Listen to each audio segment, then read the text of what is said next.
আসসালামু আলাইকুম রহমতুল্লাহি আবরকাতুহ। আপনারা সকলে ভালো আছেন? অবশ্যই আমিও ভালো আছি।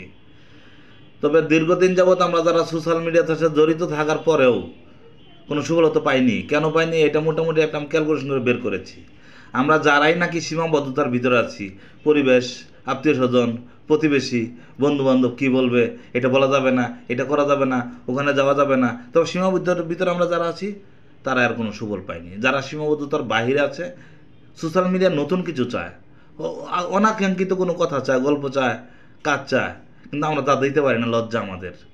তো এই জন্য আমরা এই গ্রো পাচ্ছি না। যারা এই সীমাবদ্ধতার বাহিরে আছে, মোটামুটি সোশ্যাল মিডিয়াতে একটু সময় দিচ্ছে, সোশ্যাল মিডিয়া গাইডলাইন মেনে চলছে, প্রতিদিন একটা দুটো ভিডিও ছাড়তেছে, তারা বেলা তারা গ্রো পাচ্ছে, তারা সুফল পাচ্ছে। আর আমরা যারা গাইডলাইন মানি না তাদের ব্যাপারে কোনো আলোচনা নেই। যারা গাইডলাইন মানে তাদের ভিতরে না পাওয়ার কারণ হলো এইটা। আল্লাহ হাফেজ।